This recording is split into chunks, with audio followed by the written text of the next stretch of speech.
that I'm going to describe what that means. But we, Pick and I, in discussion and planning for this webinar, wanted you to have kind of a really cheat sheet, one-pager that had some information about what these terms mean. And so that's what this handout is. It just has some of the main terms that you might hear during an IEP meeting related to reading skills or early literacy. And then I also included several different literacy-related websites that can give you more information about this topic down there at the bottom of that handout. Okay, so just for some background knowledge, so we know kind of we're all on the same page about what we're talking about, Senate Bill 229 was actually signed into law last July, so July of 2014. And over this last several months, last 9-10 months, the state has been working to develop the regulations that really, the regulations are what tells the schools and the IEP teams what exactly we need to be discussing and what we need to make sure we have in an IEP meeting. So when the law was passed, the law said, hey, we want to make sure that IEP teams are having greater discussion around what the student's reading proficiency and what's going to be done for the student to help support their reading needs. We also want schools to be having the discussion about reading-based extended school year services for students that are struggling with reading. And so what happened is over this from September all the way through until May, we were working on the regulations. We had put out versions of the regulations for public comment. And after that whole process, the regulations were finalized in early May of 2015. So they're now finalized. And that's what we're going to be looking at today are these new regulations and then kind of what has come from them. Okay, we can go to the next slide. So the way the PowerPoint is laid out is I'm going to talk about a regulation first, and then we're actually going to walk through the parts of the process form. And this process form, what we're going to be talking about are the things that you would be talking about in the IEP meeting. So this first part, we're going to talk about something called a special factor. And the special factors are usually discussed pretty early on in an IEP meeting. And what we mean by a special factor is it's a certain topic area or certain area of concern that for some students, that might be a big discussion because that's a concern area for them. And for other students, it might not be as big of a concern. And so the team might say, we don't need to have, a lengthy discussion about that. So in the previous IEP, we have a list of special factors, and there's all different topics, assistive technology, behavior, limited English proficiency, and so there wasn't a specific special factor around reading. And so what the Senate Bill 229 did is said, you know what, we need to have a concentrated discussion around reading. And so we want to add a special factor that's going to really be exploring what's going on with the student's reading skills. And so if you take a look at, on the webinar there, it has the beginning of Regulation 925, Section 24, where it talks about this special factor. So it says, in the case of a child with limited reading proficiency, the team needs to consider the reading services, supports, and evidence-based interventions as they relate to the child's IEP.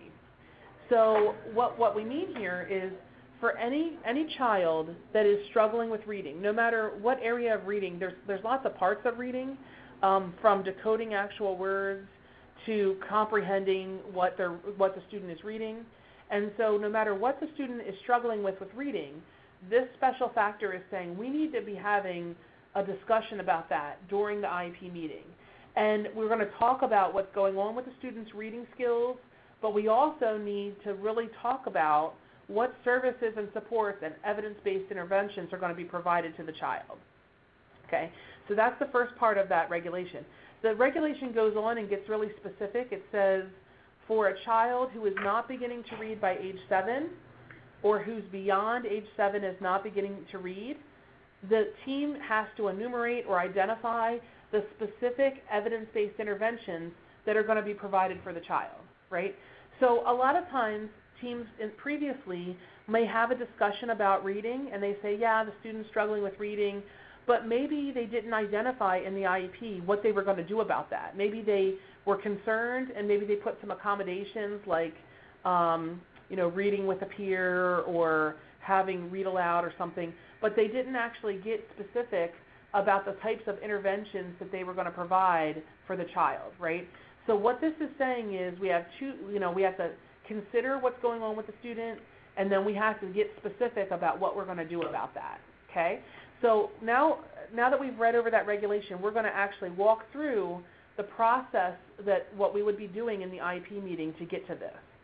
All right, so go ahead. There we go, Carrie. So the first part, if you're looking at that handout form, at the top it says Reading Special Factor and Extended School Year, and then you'll see it'll say Roman numeral 1, Review of Current Reading Data.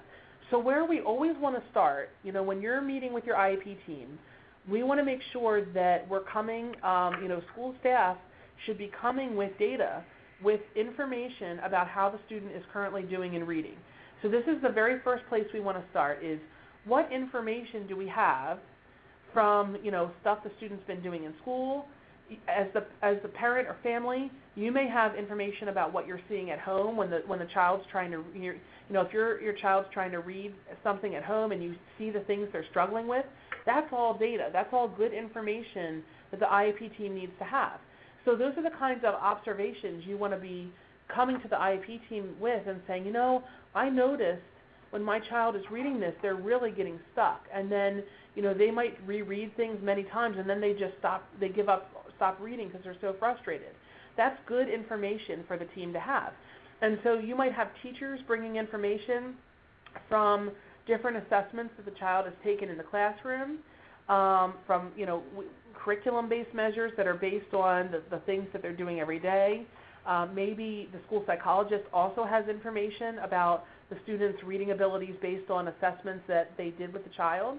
So we take this information, and Carrie, you can go ahead and click the next slide.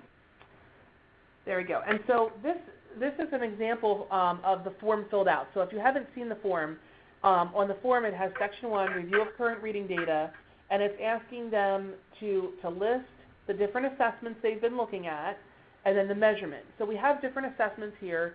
Some of them are acronyms. I apologize for that. So DIBELS is a measurement of how fluently the student is reading. So are they able to read very smoothly so that they can understand and decode those words kind of effortlessly, or are they getting really stuck?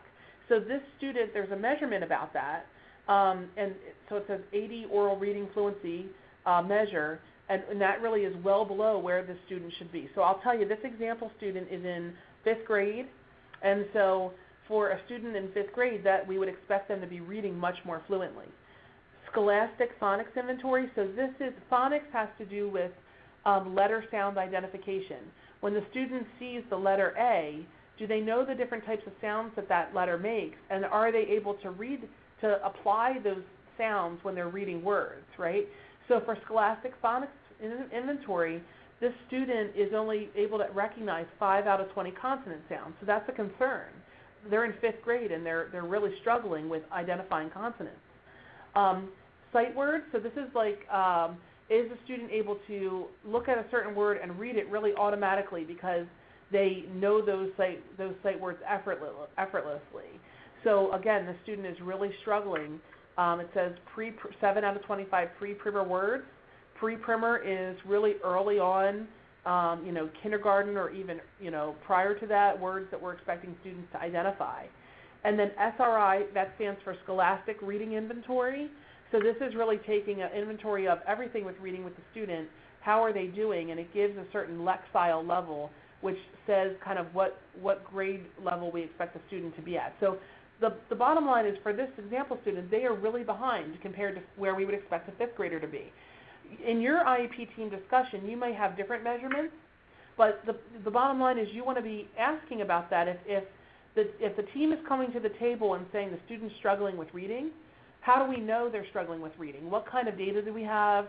What kind of assessments? Now, this process form is really meant to help the teams think through this whole process as it relates to reading.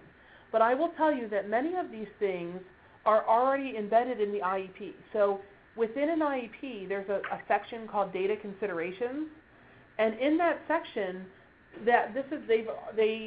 previously the IEP team should have already had this type of information in that data consideration. So what we're doing now is we're just getting more specific and saying, hey, if you did not have this before, you didn't have it in data considerations, you absolutely need to have this assessment information, okay?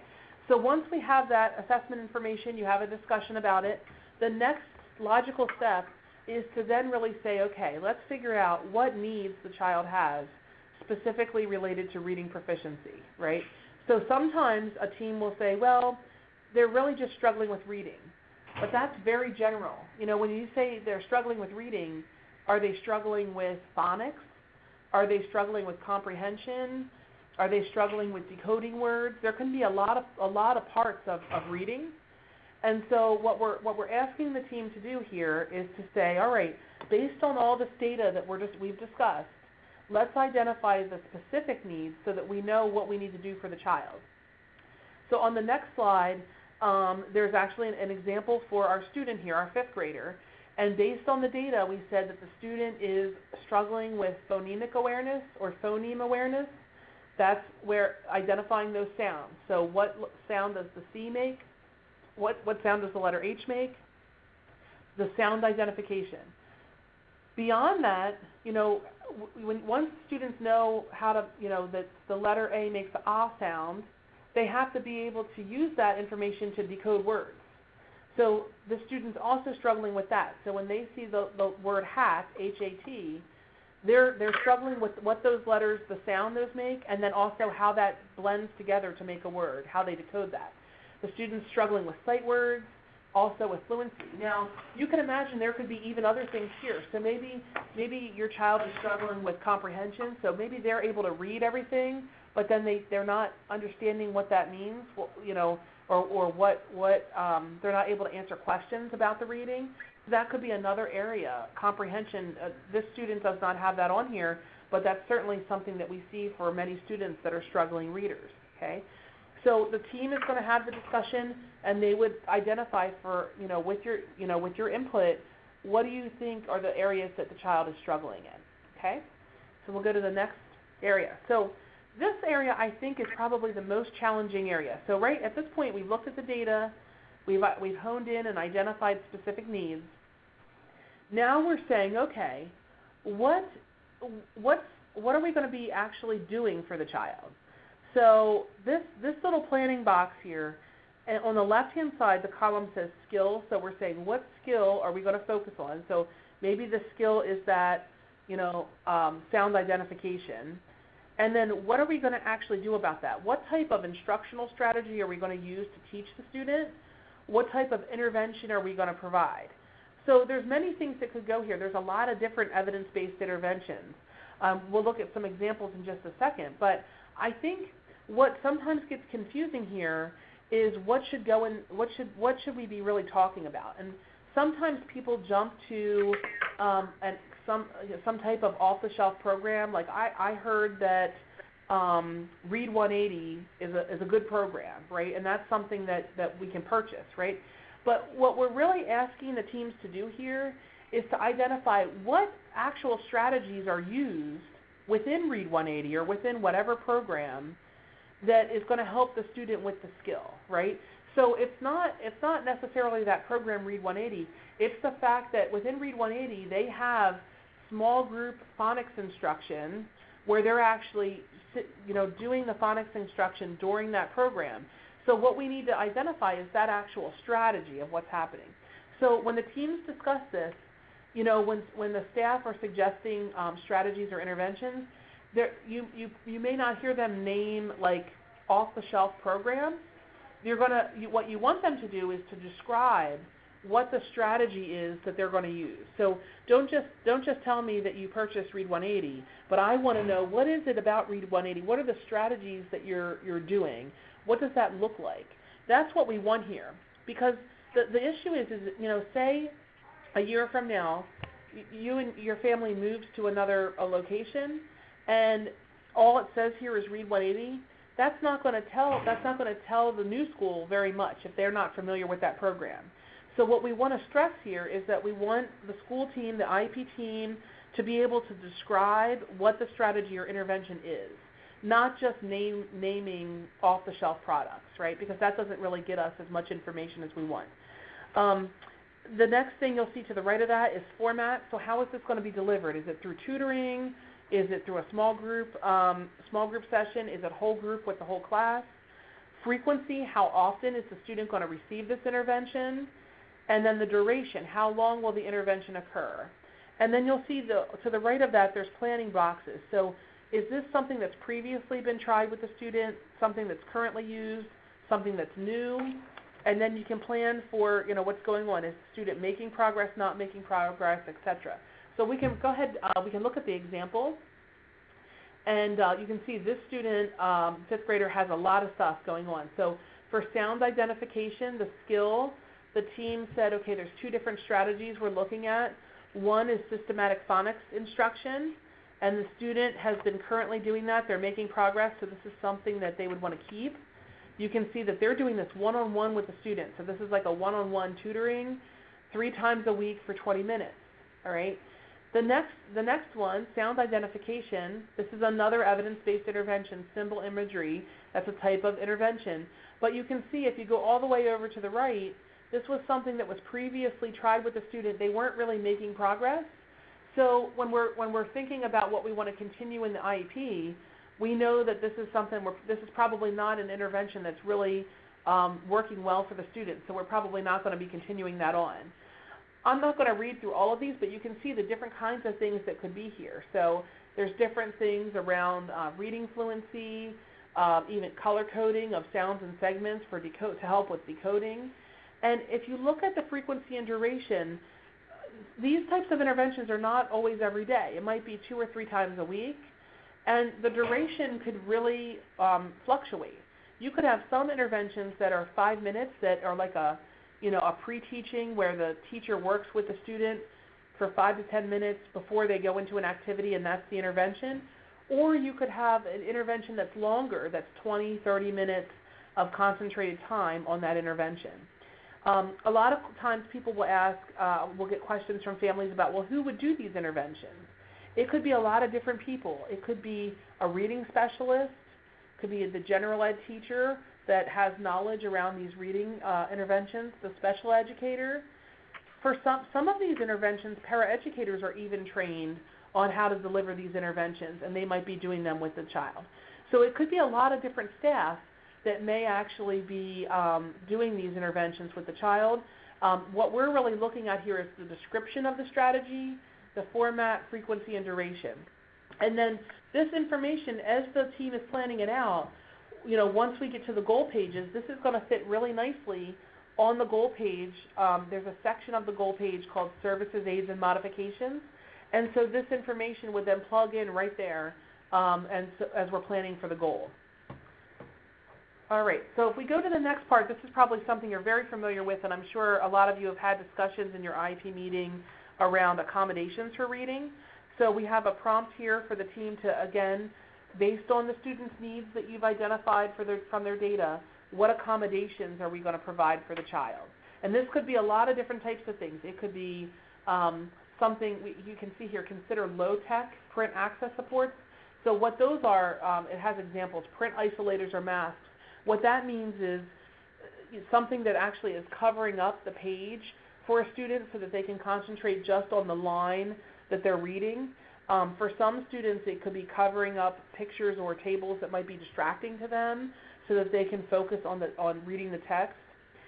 It could be an alteration in the presentation of the print, so maybe the student needs audio materials, digital materials, maybe they need enlarged materials. There could be a lot of different things that they need. And it could also be other types of accommodations and support that get to how is the student going to read this? Are they going to work with a partner? Are they going to read it one-on-one? There's a lot of different accommodations. So there's an example here, and I'll just give a disclaimer that this example is not this is not an exhaustive list. This is just what this fifth grader needed. So there's way more accommodations than this, but this just gives you an idea for this student of what was provided. So the student needed partner reading, so there was times where she was reading with a peer partner in order to help her with the material. Masking, so that's what I was describing when you're covering parts of the text to really minimize distractions. Pre-teaching of unknown words. So before she even reads a text, the teacher is going to do some pre-teaching. Might be with the whole class, might be with a small group or just her, where they're going over words that are unfamiliar to her. Previewing new text. This is where the student actually goes through with, it could be with a teacher, with a paraprofessional, prior to reading. They're actually going through and kind of getting to know a little bit about what's going to be in the text before they actually get into reading. You can see the next accommodation of instructional level text. So this is, if the student is a 5th grader, but they're reading on a 1st grade level, maybe they actually have certain readings that are actually at the 1st grade level. It is important, I'll just put this plug out there, that when you're in an IEP meeting, it's important to think about both the student's grade level and their instructional level. So what do I mean by that? This student is a 5th grader. So we have to think about what accommodations is she going to need to get into the 5th grade materials, right? And then if she's reading on a 1st grade level, that's her instructional level. And so when is it appropriate for her to be reading 1st grade level material, right? It's not one or the other. So in an IEP meeting, a question you could ask is, okay, what are you doing, what can you do to support my child to be able to get engaged in that grade level material? So my child's in 5th grade, even though she's reading at 1st grade, what are you going to do so that she's able to get engaged in all the stuff that the 5th graders are reading, right? So that's one thing. And then how are you going to increase her skills so that she doesn't stay at 1st grade level? What kinds of interventions are you going to do so that she continues to grow her skills and doesn't just stay at the 1st grade level? So it is really complex, but we have to think about both sides, the 5th grade and the 1st grade, or the instructional and grade level. Okay? So this is just an example. Again, there could be a lot of other types of accommodations that we could list here, but I wanted to give you kind of an idea of what that would look like. All right, so the next section, Section 5, is planning for the IEP goals. All right, now you'll see this is not the same as the goal page. So we're not actually writing the goal down here. This is really a planning tool for the team to think about, okay, based on everything we've talked about, what do we think we need to have goals in? Do we need to have goals in phonological awareness, that sound identification, decoding, fluency, vocabulary? You can see a lot of things here, comprehension. So this is really for planning purposes. What you're trying to do here is prioritize, because many students that have reading difficulties, there could be a lot of things that the student's struggling with, and you might say, well, it's overwhelming for us to have a goal for every single one of these areas.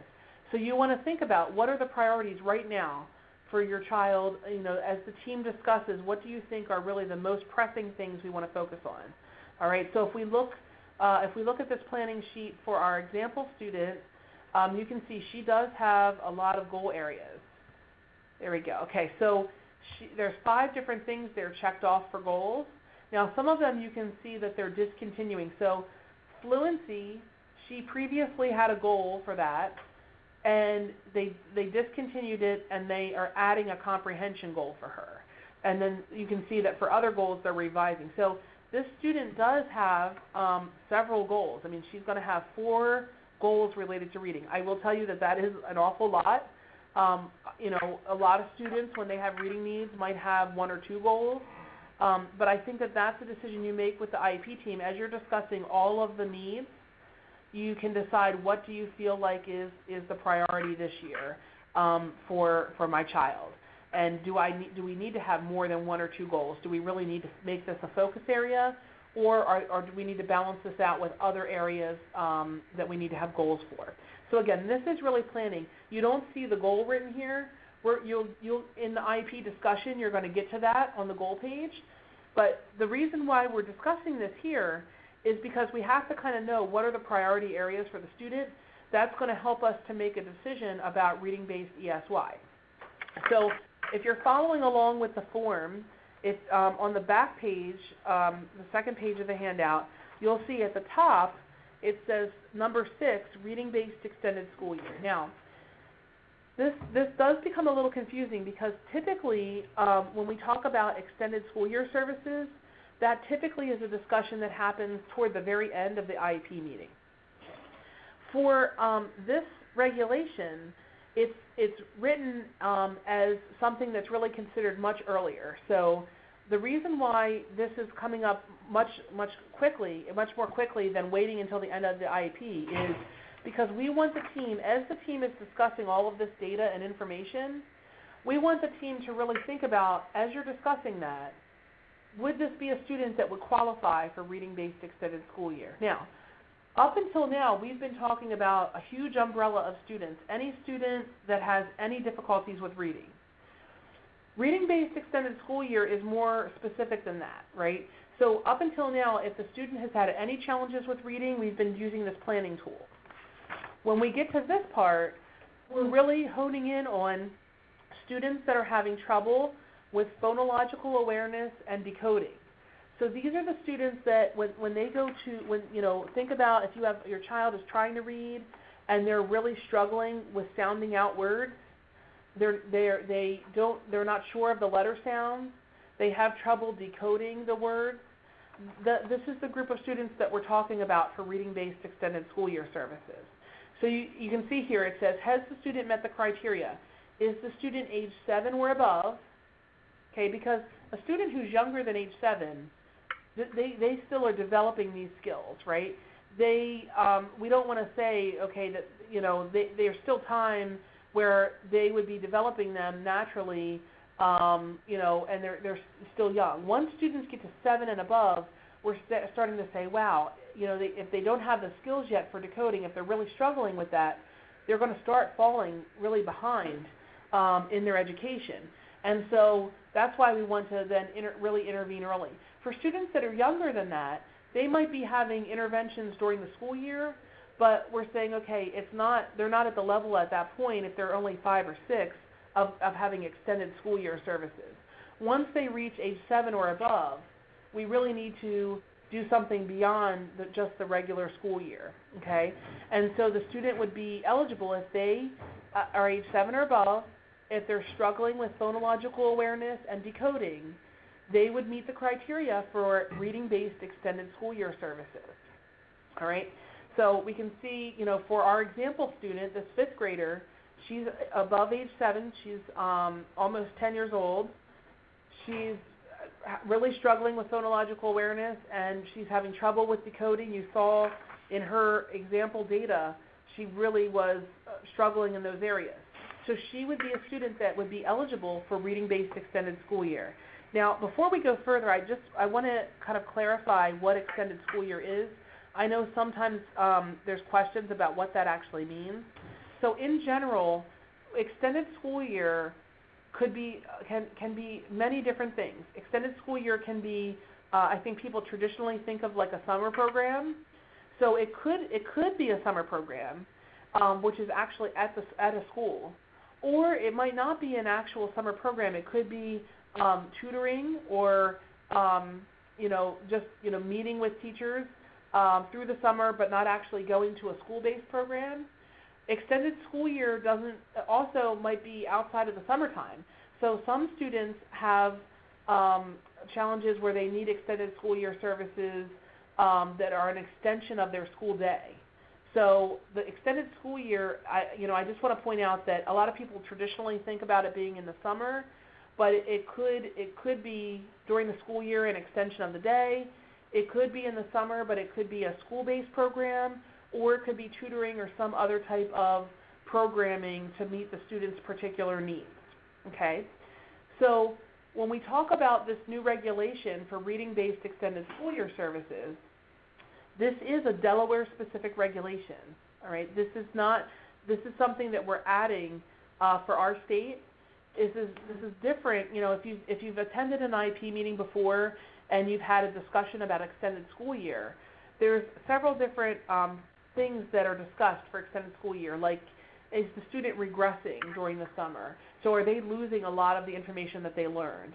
Are they breaking through with a new skill? So maybe it's getting close to the end of the school year and all of a sudden they're just starting to learn to read, or they're just starting to learn a new skill. that would be considered breakthrough. There's a lot of factors that are under extended school year, the traditional federally required extended school year, that are beyond this reading-based ESY. And so for right now, we have this kind of extra form that, this process form that is going to help the teams to work through this.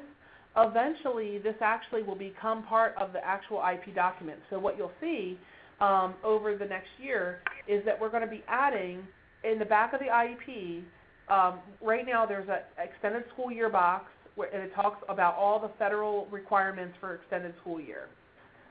We're going to add an additional box for this state-required, reading-based extended school year. So that means that when teams get to extended school year, they're actually going to be looking at both of these. Does the student qualify for reading-based extended school year? Do they qualify for extended school year based on any of the federally required factors like regression or breakthrough, and there's other factors also that are listed there. Okay? So it's actually two different considerations. In addition, there's also near extended school year, there's also 12-month services for students that have certain disability, that fall under certain disability classifications. Those students have 12-month entitlement services. So those would be disability areas such as autism, traumatic brain injury, severe intellectual disability. Those areas have 12-month entitlement. So I just want to mention all those because when you're going to start to hear different discussions in the IEP meeting, that when it comes time to get to that back page and you're talking about extended school year services, it's no longer just going to be that one consideration around the federal requirements for extended school year. We also now have to consider this state-required reading-based extended school year. So hopefully that was kind of a long explanation to say that if your team has already discussed all of the things that we've already talked about, so think about everything we've walked through. We've looked at the data already. We've talked about our child's needs, the interventions and accommodations that are going to be provided, the types of goals the student's going to have, and we've also looked at, do they meet the criteria for the reading-based extended school year? So at this point, when we get to this discussion later on in the meeting, this really should be decided already. I would think of this like a default. If the student is age 7 or above and they're having trouble with decoding and phonological awareness, it should really be a default that they're getting reading-based extended school year services.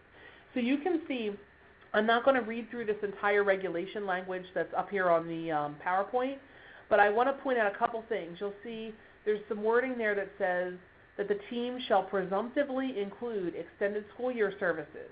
So what this is saying is if we went through this process and the student meets the requirements of age 7 or above, and that they're not demonstrating phonological awareness and decoding skills, we should be presumptively including extended school year as a default. All right? Now, if we go further down in the language, it says that parents can choose to decline reading-based extended school year services. So maybe, as a family, you've talked about it and you say, you know what, the school day is very lengthy for my child. I don't want them to have extended school year, later in the day, or extended school year in the summer. We're going to continue to work on reading at home. So you as the family, as a parent, could choose to decline that. But the school team, really, this is a default for them, that if the child meets these things, they're going to get reading-based extended school year. You can see here there is a sentence in the regulation that says the team may decline to include the extended school year services in the IEP only if they can provide a specific explanation of why these services would be inappropriate. Okay, that's pretty strong wording to say that, I think for the most part, if a student is struggling with these areas, it's going to be really hard to come up with an explanation of why that would be inappropriate for a student to have extra extended school year services to meet these needs. Okay, maybe. There's some situations I know in doing training with the special education leadership and special education directors, they were for the most part saying yes, pretty much any of our students that need this are going to get this. But then they did come up with a couple of examples of times where because of certain extenuating circumstances with the child, it might be inappropriate at that time. But I think for the most part, you're going to see that if the child's having, not demonstrating phonological awareness and decoding skills, that this is going to be recommended that they have reading-based extended school year. Okay, so if we look at the next, this is just part of the regulation again that's defining what we mean by a child beginning to read. So what we're saying is a child is considered beginning to read if they demonstrate phonological awareness, so that's that letter sound matching, that they can use that letter sound knowledge to decode unknown words. Okay, so they know in the word cat, they know the sound that the C, the A, and the T makes, and then they can use that letter sound knowledge to decode the word cat, right? So again, students could be struggling with other things. We do have some students that can decode and read, but when they go to comprehend, they're not able to answer questions. That's really a different area. So a student in that situation that's having trouble with comprehension, they could have interventions and everything. This first half of the form where we talked about the interventions and accommodations, they're going to have a lot of things there, but they wouldn't meet the requirements for reading-based extended school year services because that's really targeted to students who are having difficulty with phonological awareness and decoding. Okay, so if we look at the example student, again, the form says, does the student meet the criteria? So this is toward the end of the IEP meeting, and if we go to the example for our student here, she is going to be yes, that she is meeting the criteria.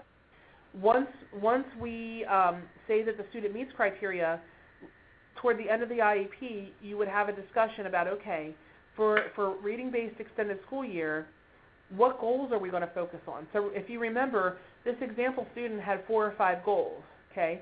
During extended school year, a lot of times the team makes a decision about really focusing and targeting certain areas that are the highest areas of need. So they're not going to be doing every single thing in the IEP. They're focusing on certain things. So for this student, the team decided they were going to focus on her phonological awareness goal and her decoding goal. Then if we go to the next slide, we look at what interventions are we going to do to get to those goals, to help the student meet the goal. And so if we look at the interventions for our example student, we're focusing on phonics and decoding. So you can see that they have specific interventions that they've selected. Sound identification, they're going to focus on systematic phonics instruction, and for decoding, they're focusing on color coding of sounds and segments. And so this is what they're targeting for the student in extended school year. All right?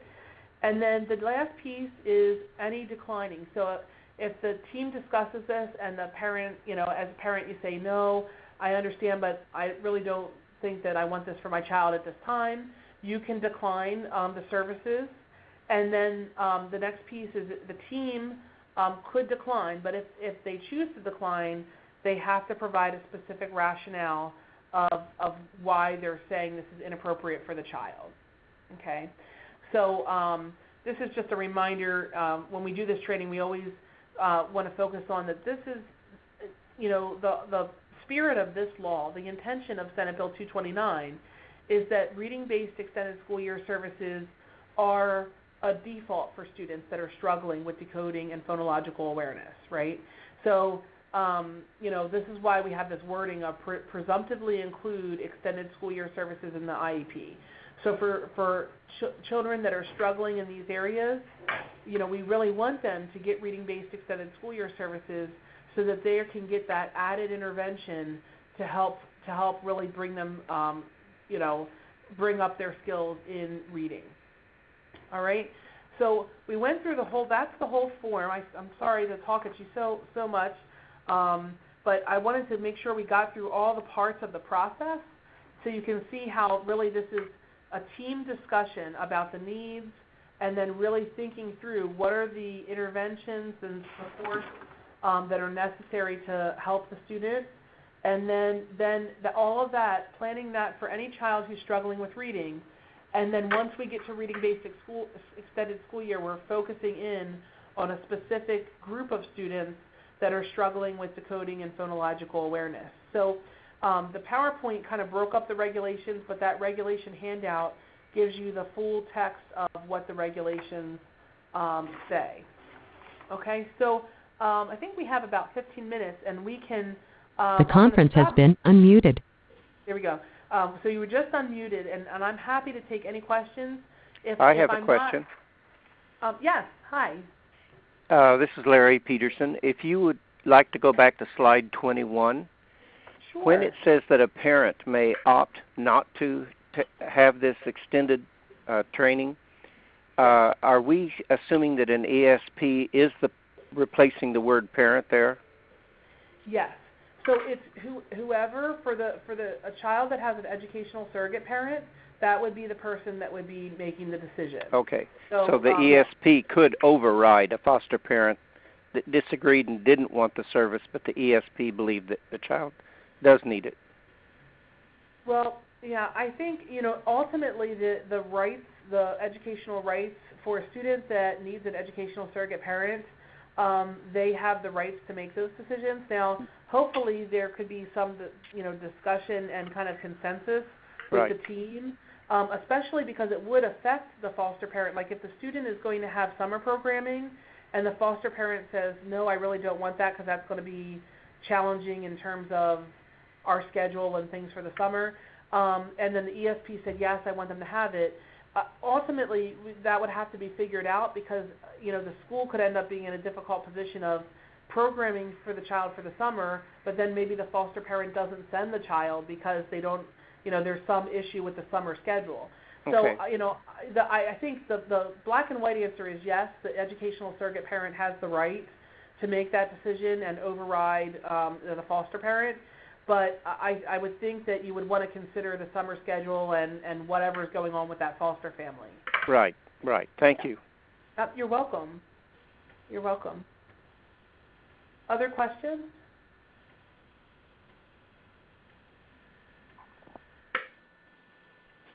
Okay.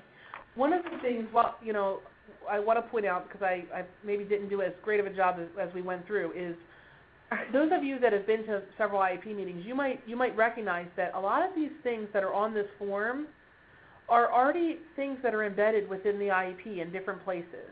So I mentioned to you up at the top when we were talking about the reading data, the assessment data, that really should already be built into the IEP during the data consideration. When we get to the identifying the needs and the interventions and accommodations, all of that is actually on the goal page, up at the top of the goal page. So the reason that we created this process form was really to help IEP teams think through this and kind of have one place all together where they're discussing reading to kind of make it streamlined. But all of these pieces that are on here really line up with other parts of the IEP. The only thing that's totally new that's not on the IEP currently is the reading-based extended school year information. That's not currently on the IEP. And so what you'll find is, the school districts and charter schools received training on this in February, March, and April. We offered several different trainings, and they received this form. And so they have started this form, they're using this. Unfortunately, it's not right now in the IEP document. It's this separate form. So you might have them using this separate form and then attaching it to the IEP document. Over the next 6 months or so, you're going to see that the reading-based extended school year services piece is actually going to be added onto the IEP form. But for right now, we wanted to get this information out to the schools and get people having this discussion, even though the form was not updated yet. But it is going to be updated, as we move into this new school year. So for right now, if you've been attending IEP meetings in the last month or so, you might have seen people using this separate document. You might even see that over the summer or early in the school year, but then hopefully it's going to be built into the IEP and they can start using that within the IEP. I just want to mention, sorry, there's other people in the room with me and they're mentioning other questions to me. Can you? I don't. So, well, I'm just wondering about when we talk about the different things that ESY could be, like it could be a school-based thing. Is there another portion, because I don't really see where that would be written on the form about where that service is provided? That's a good question. So the discussion about where ESY services are provided, that is not necessarily part of the IEP discussion. So there's not part of the form where they're going to fill out to say, is the student attending summer school? Are they having a tutor? Are they doing it? A lot of times that is occurring outside of the IEP, and there's a lot of factors that are considered. So a lot of times, the schools are planning out, the school districts, the plans for how ESY is going to be provided is a lot of times happening at the school district level. So sometimes when you're in an IEP meeting with the special ed coordinator at your school, they might still be waiting to find out from the district about the plans for the extended school year services, especially when you're talking about like a summer program. So, that person may not be able to answer right away exactly, which schools, because if you think about a district, if you have a child going to, a school within a medium to large school district, not every single school in the school district typically hosts the extended school year summer program. Usually districts will identify certain schools that will be the host of that. And so a lot of times the staff that are at the school that are in your IEP meeting with you, they might not, depending on what time of the year it is, say you're having this discussion in February or March or the fall, they're not going to be able to answer all the questions that you have about where is that summer program going to be. Usually those things are decided in the early spring by the district office, and then the district office communicates that with schools. So then at that time, there could be a discussion with families around, okay, your child can come to this extended school year services through this summer program, and it may be at your child's school, or it might be at a different school within the district. In some districts, depending on the number of kids that they have that need extended school year services, they could host a summer program, or they may do extended school year services through tutoring and having teachers that are working more individually or in small groups with students. So that's why it's hard for me to answer kind of statewide, because each district kind of sets up those services based on, they look at how many students that they have that need that, what are the needs of those students, and then they determine what that summer program would look like. But that's a good question. Okay. Well, I don't want to keep everybody on the line if there's no other questions. I can stay, I'm happy to stay on if there's individual questions. Just before people start to get off the line here, I want to mention that if you have questions about these requirements, we're always happy to talk with you. I have the phone number for the Department of Education Exceptional Children Resources Office here. That's 735-4210. And then also I'm Sarah Sulliston, and my colleague Barbara Mazza. We work together on these regulations and this form and process for the school districts. So we're always happy to answer questions that you might have. If you leave this webinar today and you go back and say, I wasn't clear about that, feel free to email either one of us or give us a phone call. And then certainly as you move into the new school year, your special ed coordinator at your building, your district special ed directors or charter school special ed coordinators, those folks can also help you with this. Now, I will say, because this is a newer requirement, your school staff, the district staff, just had training on this in February and March. They were taking that information back and delivering it to their schools. So you may find right now there might be some people at schools that are knowledgeable, that have had training from their district staff, and there might be other people within the school that don't know as much about this yet because they haven't had training yet. So anytime something is newer and it's just being rolled out, you find that where some people are very knowledgeable and some people haven't had training yet. So I would say, bear with it. If you have questions, certainly you can ask me or Barbara. But I definitely think by the fall, we are in the process of planning some additional trainings for districts and schools. And so by the fall, I think people are going to have a much stronger idea of what this is, so that as you go through IEP meetings, you're going to start to hear much more about this discussion. Okay? Sarah? So, yes. Sarah, just to alert you, we do have a couple of questions in the chat box that maybe you could address. Okay. Well, we had a question asking, if a child meets qualifications for ESY, does the state provide a list of approved contractors? And does the law require ESY to be provided by districts instead of contractors? That's a great question. So the state does not provide a list of contractors for ESY. School districts actually set up the extended school year services. And so in terms of how they do that, there can be different ways. So a lot of districts have their own staff that come back, their teachers that are working during the school year that they contract with over the summer to provide extended school year services. Some districts also do contract out with other providers.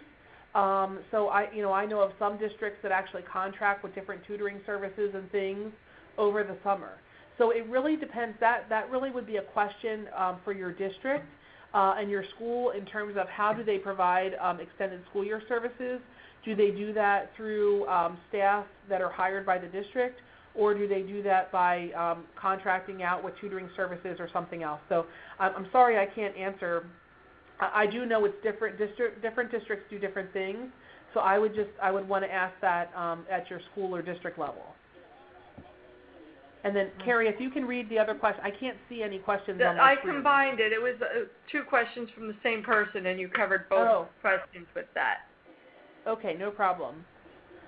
Okay. Well, Carrie, I don't know if you have anything to wrap up. I just want to thank everybody for attending, and like I said, I'm happy to stay on if there's other questions. Okay. Well, Sarah, I want to thank you for taking the time to put this together and present it to everybody who's able to join us. This recording will be available on the PIC website at some as yet unidentified time in the future. And the PDF of the actual presentation will be emailed out to all of our attendees. Any other questions that comes up, again, you can contact DOE, Exceptional Child Resources, and Sarah and Barbara. And remember, you can always contact the Parent Information Center, and we're here to help all the families. So thank you very much, everyone. Thank you. Thank you. Thank you. Have a great weekend.